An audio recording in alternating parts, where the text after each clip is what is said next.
used to describe an action that will be completed in the future before another action.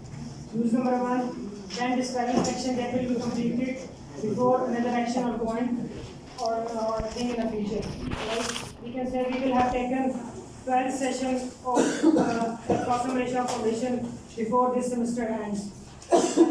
Use number 2 is when we are speaking about something that has been happening for a while and will continue until second thing happens. Like I have lived in Europe for 16 years before I moved next month. There are two important structures of future perfect. We use by the time, by, and we use in a 3 year, in a year, or in a 5 year like that.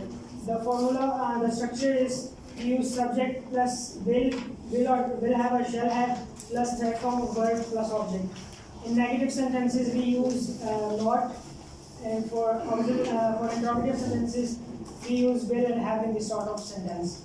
Like, for example, Tahir will have bought his own house before he gets married.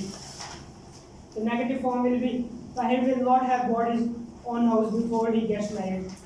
And interrogative will be will Tahir have bought his own house before he gets married. Okay, this is all good. ये थोड़ी movement कम करें, ठीक है?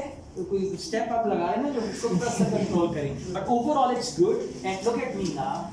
Confident यार क्या हो गया? Be confident. Confidence से खड़े हो, हिलना नहीं अब, हिलना नहीं है. Good. That अभी भी हिलना नहीं है, ठीक है? So it's all very good. Look at me. I'm talking to you, right? Now look at me and don't move. Yeah, still. So be confident. Talk confidently. ठीक है? Yeah, this is important for you. You spoke well. आपका content बहुत अच्छा था.